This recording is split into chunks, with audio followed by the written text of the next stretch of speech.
ಪ್ರಿಯರಾದವರೇ, ಯೇಸುಕ್ರಿಸ್ತನ ನಾಮದಲ್ಲಿ ನಿಮಗೆ ನನ್ನ ಪ್ರೀತಿಯ ವಂದನೆಗಳು. ನಾವು ಈಗ ನಮ್ಮ ಹೊಸ ಜೀವನ ಆರೋಗ್ಯ ಕೇಂದ್ರ ಇದೆ ಅಲ್ಲ, ದೇವರು ಕಟ್ಟಿಕೊಟ್ಟದ್ದು, ಅದರ ಕ್ಯಾಂಪಸ್ನಲ್ಲೇ ಇದ್ದೇವೆ. ಅಲ್ಲಿ ಹಿಂದೆ ಇರುವಂಥದ್ದೇ ಆ ಆಸ್ಪತ್ರೆಯ ಕಟ್ಟಡ. ಅನೇಕ ಜನರು ಬಂದು ಒಳ್ಳೆಯದನ್ನು ಹೊಂದುತ್ತಾ ಇದ್ದಾರೆ, ಆಶೀರ್ವದಿಸಲ್ಪಡುತ್ತಿದ್ದಾರೆ. ದೇವರಿಗೆ ಸ್ತೋತ್ರ. ಈ ದಿನದಲ್ಲಿ ದೇವರೊಂದು ವಿಶೇಷವಾದ ಕಾರ್ಯವನ್ನು ಹೇಳುತ್ತಾರೆ. ನಮ್ಮ ಮನಸ್ಸಿನಲ್ಲಿ ಇಟ್ಟುಕೊಳ್ಳಬೇಕಾದಂಥ ಒಂದು ಕಾರ್ಯ ಅದುವ. ಕೆಲವೊಮ್ಮೆ ಕೆಲ ಜನರು ಬಂದು ಹೇಳುವರು, ನಾನು ಪಾಪಗಳನ್ನು ಬಿಟ್ಟು ಮನ ತಿರುಗಿದೆ, ರಕ್ಷಣೆ ಹೊಂದಿದೆ, ಯೇಸು ನನ್ನ ಪಾಪಗಳನ್ನೆಲ್ಲ ಕ್ಷಮಿಸಿದನು, ಈಗ ಯೇಸುವನ್ನು ಹಿಂಬಾಲಿಸುತ್ತಾ ಇದ್ದೇನೆ. ಆದರೆ ಈಗಲೂ ದಿಢೀರೆಂದು ಕೆಲವೊಮ್ಮೆ, ನೀನು 5 ವರ್ಷಗಳ ಹಿಂದೆ ಆ ಪಾಪ ಮಾಡಿದೆ ಅಲ್ಲವಾ, 10 ವರ್ಷಗಳ ಹಿಂದೆ ಆ ಪಾಪವನ್ನು ಮಾಡಿದೆ ಅಲ್ಲ, ಈಗ ಏನು ದೊಡ್ಡ ಪರಿಶುದ್ಧನಾಗಿ ಬಿಟ್ಟ, ಪರಿಶುದ್ಧಳಾಗಿ ಬಿಟ್ಟ ಎಂಬುದಾಗಿ ಹೃದಯದಲ್ಲಿ ಒಂದು ಶಬ್ದ ಕೇಳುತ್ತದೆ. ಆದ್ದರಿಂದ ನಾನಂತಹ ಪಾಪವನ್ನು ಮಾಡಿದವನಲ್ಲವಾ, ಮಾಡಿದವಳಲ್ಲವಾ ಎಂಬುದಾಗಿ ಮನಸ್ಸಾಕ್ಷಿ ಚುಚ್ಚುತ್ತಾ ಇದೆ. ಪ್ರಾರ್ಥಿಸುವುದಕ್ಕಾಗುತ್ತಿಲ್ಲ, ನೆಮ್ಮದಿಯಾಗಿರುವುದಕ್ಕಾಗುತ್ತಿಲ್ಲ. ಹೌದಲ್ಲವಾ, ನಾನಂತಹ ಪಾಪ ಮಾಡಿದವನಲ್ಲವಾ, ಹಾಗಾದರೆ ನನ್ನ ಪಾಪ ಕ್ಷಮಿಸಲ್ಪಟ್ಟಿಲ್ಲವಾ? ಸಂದೇಹಗಳು ಬರುತ್ತವೆ. ಇಂತಹ ಒಂದು ಹೋರಾಟ ನಿಮ್ಮ ಆತ್ಮಿಕ ಜೀವಿತದಲ್ಲಿ ಇದೆಯಾ? ಹೌದೌದು, ನನಗೆ ಇಂದಿಗೂ ಕೂಡ ಹಾಗೇ ಇದೆ. ಯಾರೋ ಮಾತನಾಡಿದಂತೆ ನನಗೆ ಅನಿಸಿತು. ಯಾರು ಮಾತನಾಡಿದರು ಅಂದುಕೊಳ್ಳುತ್ತೀರಿ? ಸರಿ, ಒಂದು ಸತ್ಯವೇದ ವಾಕ್ಯವನ್ನು ಹೇಳುತ್ತೇನೆ, ಆಗ ನೀವು ಕಂಡುಹಿಡಿಯಬಹುದು. ಯೆರೆಮೀಯ 31ನೇ ಅಧ್ಯಾಯ ಅದರ 34ನೇ ವಾಕ್ಯದ ಕೊನೆಯ ಭಾಗದಲ್ಲಿ, ನಾನು ಅವರ ಅಪರಾಧಗಳನ್ನು ಕ್ಷಮಿಸಿ ಅವರ ಪಾಪವನ್ನು ನನ್ನ ನೆನಪಿಗೆ ಎಂದಿಗೂ ತರುವುದಿಲ್ಲ.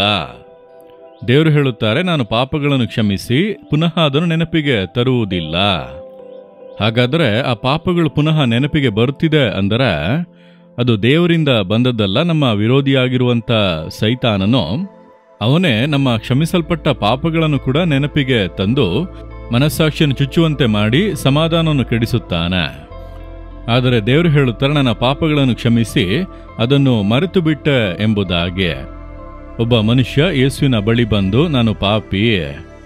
ಒಬ್ಬ ವ್ಯಕ್ತಿ ಯೇಸುವಿನ ಬಳಿ ಬಂದು ನನ್ನ ಪಾಪಗಳನ್ನು ಕ್ಷಮಿಸಿ ಎಂದು ಒಪ್ಪಿಸಿಕೊಟ್ಟು ಪ್ರಾರ್ಥಿಸುವಾಗ ಏನು ನಡೆಯುತ್ತದೆ? ಯೇಸು ಕ್ರಿಸ್ತನ ರಕ್ತ ಸಕಲ ಪಾಪಗಳನ್ನು ನಿವಾರಿಸಿ ನಮ್ಮನ್ನು ಶುದ್ಧೀಕರಿಸುತ್ತದೆ. ನಮ್ಮ ಕಣ್ಣಿಗೆ ಕಾಣದ ಒಂದು ಅದ್ಭುತ ನಡೆಯುತ್ತದೆ. ನಮ್ಮ ಹೃದಯವು ಶುದ್ಧೀಕರಿಸಲ್ಪಡುತ್ತದೆ. ಅಂದರೆ ಹೃದಯದಲ್ಲಿರುವಂಥ ಪಾಪದ ಭಾರಗಳೆಲ್ಲ ನೀಗಿ ದೊಡ್ಡ ಸಮಾಧಾನ ಬರುತ್ತದೆ. ಚುಚ್ಚುವ ಮನಸ್ಸಾಕ್ಷಿಯದು ನೀಗುತ್ತದೆ. ಅಯ್ಯೋ, ನಾನು ಪಾಪ ಮಾಡಿದೆ, ಪಾಪಗಳನ್ನು ಮಾಡಿಬಿಟ್ಟೆ ಎಂದು ಚುಚ್ಚುವಂಥ ಮನಸ್ಸಾಕ್ಷಿ ನೀಗುತ್ತದೆ. ಆಗಲೇ ನಿಜವಾದ ಸಮಾಧಾನ, ಯೇಸು ನನ್ನ ಪಾಪಗಳನ್ನು ಕ್ಷಮಿಸಿದನು ಎಂಬಂತ ಆ ನಿಜವಾದ ಸಮಾಧಾನ ಬರುತ್ತದೆ. ಅದುವೇ ಮೊದಲು ನಡೆಯುವಂಥ ಕಾರ್ಯ. ಒಂದು ಸಮಾಧಾನ ಉಂಟಾಗಿ ಪಾಪಗಳೆಲ್ಲವೂ ಕೂಡ ಕ್ಷಮಿಸಲ್ಪಟ್ಟಿದೆ ಎಂಬಂಥ ಒಂದು ದೊಡ್ಡ ಸಂತೋಷ. ಅಷ್ಟು ಮಾತ್ರವಲ್ಲ, ನಾನೀಗ ದೇವರ ಮಗುವಾಗಿ ಬಿಟ್ಟೆ ಎಂಬಂಥ ನಿಶ್ಚಯ. ಅಷ್ಟೇ ಅಲ್ಲ, ದೇವರು ಇನ್ನೊಂದು ಕಾರ್ಯವನ್ನು ಹೇಳುತ್ತಾರೆ, ನಿನ್ನ ಪಾಪಗಳನ್ನು ನೆನಪಿಸಿಕೊಳ್ಳುವುದಿಲ್ಲ, ಪುನಃ ಅದು ನೆನಪಿಸಿಕೊಳ್ಳುವುದಿಲ್ಲ. ಮನುಷ್ಯರು ಕೆಲವೊಮ್ಮೆ ನಮ್ಮ ತಪ್ಪುಗಳನ್ನು ಕ್ಷಮಿಸಿದರೂ ಕೂಡ ನಂತರ ನಿನಗೆ ಗೊತ್ತಿಲ್ಲವಾ ಅವನು ಹಾಗೆ ಮಾಡಿದವನು, ಕ್ಷಮಿಸಿದ ನಂತರವೂ ಹಳೆಯದನ್ನು ನೆನಪಿಸುವಂಥದ್ದು ಮನುಷ್ಯರ ಸ್ವಭಾವ. ದೇವರು ಹೇಳುತ್ತಾರೆ, ನಾನು ಕ್ಷಮಿಸಿ ಮರೆತು ಬಿಟ್ಟೆ. ನಾವು ದೇವರ ಬಳಿ ಹೋಗಿ, ದೇವರೇ ನನ್ನನ್ನು ಕ್ಷಮಿಸಿರಿ, ನಾನು ಪಾಪ ಮಾಡಿಬಿಟ್ಟೆ ಎಂದು ಒಪ್ಪಿಸಿಕೊಡುವಾಗ ದೇವರು ಪಾಪಗಳನ್ನು ಕ್ಷಮಿಸಿ ಮರೆತು ಬಿಡುವರು. ನೀವು ಮತ್ತೆ ಹೋಗಿ ದೇವರ 5 ವರ್ಷಗಳ ಹಿಂದೆ ನಾನು ಈ ರೀತಿ ಪಾಪ ಮಾಡಿದೆನಲ್ಲ ಅನ್ನುವಾಗ, ಯಾವಾಗ ಮಾಡಿದ? ಹೌದಾ, ನೀನು ಪಾಪ ಮಾಡಿದ್ದು ನನ್ನ ನೆನಪಿನಲ್ಲಿ ಇಲ್ಲ, ದೇವರು ಮರೆತು ಬಿಡುವರು. ಅದುವೇ ದೇವರಿಗೂ ಮನುಷ್ಯರಿಗಿರುವಂಥ ವ್ಯತ್ಯಾಸ. ಆತನು ಪಾಪಗಳನ್ನು ಕ್ಷಮಿಸಿ ಮರೆತು ಬಿಡುವನು. ಅದಕ್ಕೆ ವಾಕ್ಯದಲ್ಲಿ ಏನಿದೆ ಅಂದರೆ, ಪೂರ್ವಕ್ಕೂ ಪಶ್ಚಿಮಕ್ಕೂ ಎಷ್ಟು ದೂರವೋ ಅಷ್ಟು ದೂರ ನಮ್ಮಿಂದ ನಮ್ಮ ಪಾಪಗಳನ್ನು ಅಗಲಿಸಿ ಬಿಟ್ಟರಂತೆ. ಪೂರ್ವಕ್ಕೂ ಪಶ್ಚಿಮಕ್ಕೂ ಎಷ್ಟು ದೂರ ಹೇಳಿ ನೋಡೋಣ? ಪೂರ್ವಕ್ಕೆ ಹೋದರೆ ಹೋಗುತ್ತಲೇ ಇರಬೇಕು, ಪಶ್ಚಿಮಕ್ಕೆ ಹೋದರೆ ಹೋಗುತ್ತಲೇ ಇರಬೇಕು, ಅಂತ್ಯವೇ ಇಲ್ಲ. ಅಷ್ಟು ದೂರಕ್ಕೆ ನಮ್ಮ ಪಾಪಗಳನ್ನು ತೊಲಗಿಸಿ ಬಿಟ್ಟರು. ಎಷ್ಟು ದೊಡ್ಡ ಸಂತೋಷ ಅಲ್ಲವಾ? ಹಾಗಾದರೆ ಯೇಸುಕ್ರಿಸ್ತನ ಬಳಿಗೆ ಬಂದು ನಮ್ಮ ಪಾಪಗಳನ್ನು ಅರಿಕೆ ಮಾಡಿದರೆ ಆತನು ಕ್ಷಮಿಸಿ ಆ ಪಾಪಗಳನ್ನೆಲ್ಲ ನಮ್ಮನ್ನು ಬಿಟ್ಟು ನೀಗಿಸಿ ದೂರ ಮಾಡಿಬಿಟ್ಟರು. ಇನ್ನು ನಾವು ಅದನ್ನು ನೆನಪಿಸಿಕೊಳ್ಳಬೇಕಾಗಿಲ್ಲ. ಸೈತಾನ ನಮ್ಮ ಮನಸ್ಸಾಕ್ಷಿ ಚುಚ್ಚುವಂತೆ ಮಾಡಲು ಆ ಪಾಪಗಳನ್ನು ನೆನಪಿಗೆ ತರುವನು. ಹಾಗಾದ್ರೆ ನೀವೇನು ಹೇಳಬೇಕು? ಸೈತಾನನೇ, ನಾನೊಂದು ಕಾಲದಲ್ಲಿ ಪಾಪದಲ್ಲಿ ಇದ್ದೆ, ಈಗ ಯೇಸು ಕ್ರಿಸ್ತನ ರಕ್ತ ನನ್ನನ್ನು ತೊಳೆದು ಶುದ್ಧೀಕರಿಸಿತು. ಈಗ ನನಗೂ ಅದಕ್ಕೂ ಸಂಬಂಧ ಇಲ್ಲ.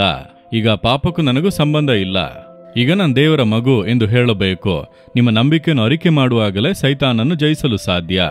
ಅವನು ಆಗಲೇ ಭಯಪಟ್ಟು ಓಡುವನು. ನಮ್ಮ ಅಪನಂಬಿಕೆಯನ್ನು ಉಪಯೋಗಿಸಿಕೊಂಡೇ ಅವನು ಒಳಗೆ ನುಸುಳುವಂಥದ್ದು. ಹಾಗಾದರೆ ನೀವೇನು ಮಾಡಬೇಕು? ದೇವರೇ ನನ್ನನ್ನು ಕ್ಷಮಿಸಿದ್ದಕ್ಕಾಗಿ ಸ್ತೋತ್ರ, ನನ್ನ ಪಾಪಗಳನ್ನೆಲ್ಲ ಮರೆತು ಬಿಟ್ಟದಕ್ಕಾಗಿ ಸ್ತೋತ್ರ. ಸ್ತುತಿಸುವಾಗ ಸಂತೋಷವನ್ನು ಕಾಣುವಿರಿ. ಹೇಳುವಿರಾ? ಈಗ ಸೈತಾನ ನಿಮ್ಮೊಟ್ಟಿಗೆ ಹೋರಾಡುತ್ತಾ ಇದ್ದಾನೆ, ಇಂದು ಅವನನ್ನು ಜಯಿಸಬೇಕು. ನೀವು ಹೇಳಿರಿ, ಯೇಸುವೆ ನನ್ನ ಪಾಪಗಳನ್ನು ಕ್ಷಮಿಸಿದ್ದಕ್ಕಾಗಿ ಸ್ತೋತ್ರ, ಅದನ್ನು ಮರೆತದಕ್ಕಾಗಿ ಸ್ತೋತ್ರ, ಪೂರ್ವದಿಂದ ಪಶ್ಚಿಮ ಎಷ್ಟು ದೂರವೋ ಅಷ್ಟು ದೂರವಾಗಿ ಮಾಡಿದ್ದಕ್ಕಾಗಿ ನಿಮಗೆ ಸ್ತೋತ್ರ. ಇನ್ನು ಆ ಪಾಪಗಳಿಗೂ ನನಗೂ ಸಂಬಂಧವೇ ಇಲ್ಲದಂತೆ ನನ್ನನ್ನು ಸಮಾಧಾನದಿಂದ ತುಂಬಿಸಿರುವುದಕ್ಕಾಗಿ ಸ್ತೋತ್ರ ಸ್ತೋತ್ರ ಸ್ತೋತ್ರ. ಯೇಸುವಿನ ನಾಮದಲ್ಲಿ ಆಮೇನ್, ಆಮೇನ್.